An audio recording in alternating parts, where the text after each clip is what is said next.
with Amy Hannock. She is our resident plant specialist here at Midtown Bliss Home and Gifts, as well as Bliss Marketplace Rancho Cordova.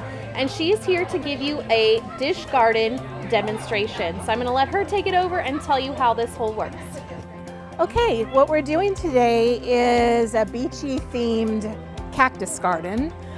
This is a bonsai pot. It's something that you can find at most Home Depots or Lowe's.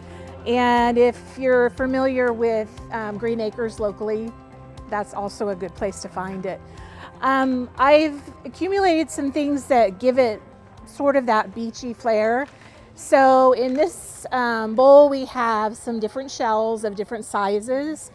We've got sand, white sand. These are the different cacti that we're going to use. I know. So this is an old man cactus, and he's underneath there. All the white fuzzy is some really big thorns. So this here is very interesting. It's just starting to bloom, or getting the buds here on the ends, and it'll have some really pretty fuchsia colored buds pretty soon, or blooms pretty soon here.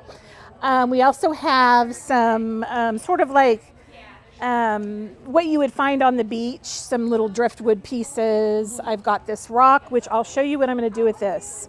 Sort of a design tip that help you get some depth and some interesting character of in your design piece. And then also we have sea glass, and of course we have the cactus and succulent soil. And then these are some tools that I'll show you. Of course, this is to get in there and get the soil out. But these other tools I'll show you as we go on what you can do with these, and also these greening pins. So, okay, let's start. I have underneath here, inside the pot, this wire mesh, and that's to help keep your soil in the pot, and also it gives the cactus something to grasp onto and root, because you have such a shallow dish that you have to compensate for a lack of depth with this sort of area for the roots to grab onto. I like it. All right, let me get these scissors here. All right, so we have our succulent and cactus soil here. Now, why are you using the succulent and cactus soil? Why can't I just use regular potting soil? The cactus soil has a real grainy texture, which allows it with sand and perlite, and that to help drain, because cactus, as we all know, is arid, lives in an arid climate, and you don't have a lot of, a lot of sand, and so you don't have a lot of water sitting around the roots. So potting soil has a tendency to keep the water in, and you don't need that. You need it just to drain off real quickly. I use my hands. You can use a bowl or whatever and get a little bit in there. Of course we're going to have some root systems here, so we don't need a lot. Kind of just have to play with it and see how much that you're going to need. Now, whenever I design a piece, I always think of a scene. So to me, this is going to be like a beach scene. And in order to give it like different levels, because you don't want it flat. If it's just flat with the sand, it's not interesting. So I take this rock and I make this separation, and I always like to do kind of a diagonal sort of design. So it's not going to really stay yet, but what I'll do is take some of the cactus soil and build around it.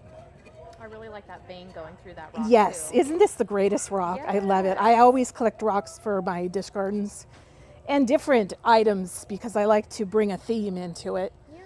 This tallest one is going to be really our focal. You have to also think about these are all very thorny, and you don't want to get hurt. So right down at the base is this area where there's no thorns, and you're going to have to take some of this soil off around here so you can get it in there, which a lot of the soil is pretty much done anyways with the nutrients. So, and now we have some new soil, so you take it in here and you just kind of wedge it behind this rock, take the rock up to kind of keep it leveraged. And then I'll kind of look at my design. You know, I don't really know when I'm starting where exactly everything's going to be. I go with the flow. So I kind of want to have something like this, maybe sort of coming out here and facing a little bit towards the viewer, because this would be like our front. And so you don't want to just stick it in like this. You kind of want to angle it, and it gives it more interest. Maybe spin it around so they can see a little bit better. Yeah, I will. So instead of setting it like that, you're kind of angling it a little bit like this, and it makes a huge difference in your design. Okay, so then you kind of press around here, and then there you have this handy tool, which looks like a chopstick, and it's got glue all over it because I use it for very many things. And just kind of go around it and wedge it in there. So is that a chopstick that you're using? It's not. It's actually for succulents. And what it does is it like loosens the see, there's like really hard soil around there. Yeah. And it falls to the side there, and then you'll put some new soil in there that'll kind of fall in that little hole. So, but if you were at home trying to make this dish garden, like probably a chopstick would work. Yeah. Or you could order your own little Yes. succulent tool. Or if your The husband's not bonsai, around, use a screwdriver. Oh my gosh. So your husband's Yeah, that works too. Okay, and so then I think what we'll do is add this little guy. Grandpa. And he's going to look really good next to this veining, this white veining that you have going on in this rock. And so I think we'll add a little bit more soil here. Now this guy is very sharp. I usually use tongs or paper, not paper towels really thick, but this works too. I just found this underneath the counter. And so you just stick it in there like that. And you can use your chopstick as kind of a leverage here.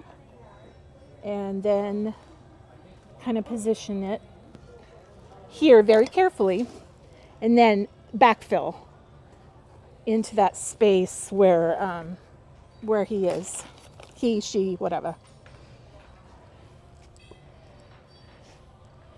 So you have that, and you have all that interesting contrast with against the blue and the white veining there.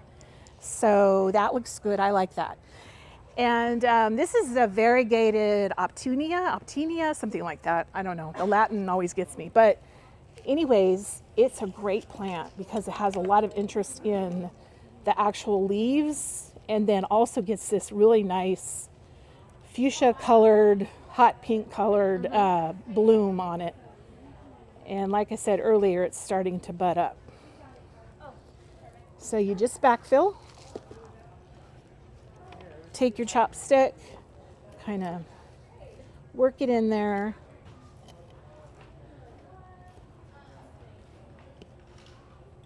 Okay, and these are really, the roots are not very deep at all.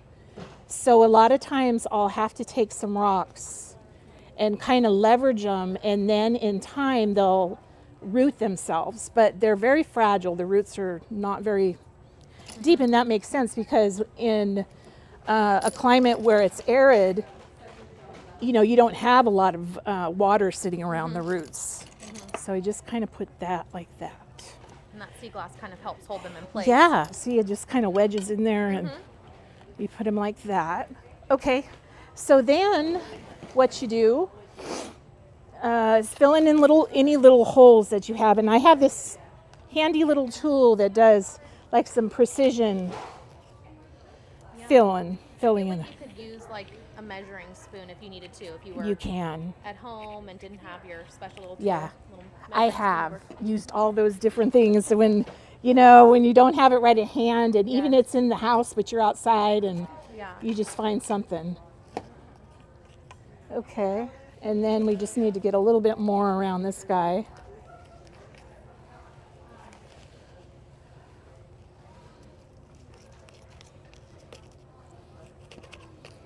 Okay, and so now what we'll do is bring that sort of beachy interest into there, and We can take this very little, I don't know what you call this. It's like beach gravel or something like that.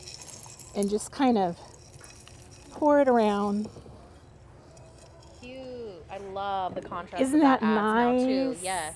And then what I like to do is to have a separate area that's a different texture, so you can take like the sand and pour that in.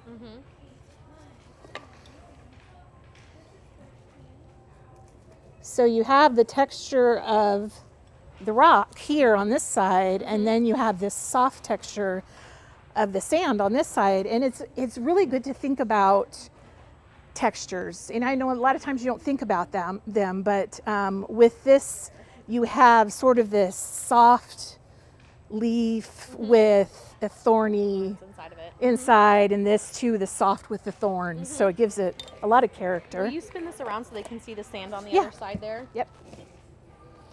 So there's the sand on that side. Very nice. And then when I'm looking at it from this direction, I think it would be really interesting to kind of put, Some of your little branches in there. yeah, like the look of a tree, you know, that's dried and gotten kind of, Oh, you know. interesting. Okay, I totally didn't expect So, you to like put that guy like that.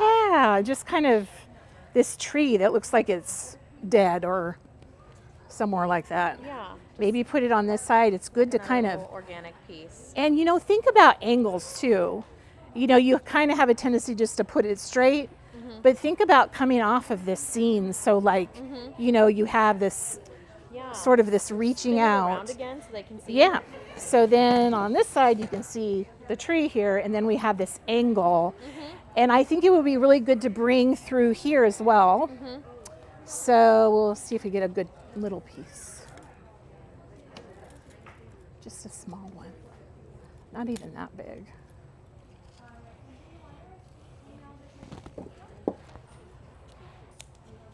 So what you're doing here is you're connecting the arrangement all the way through. So then you have like, this kind of looks like a, I don't know, maybe a riverbed or Yeah. something like that. Yeah.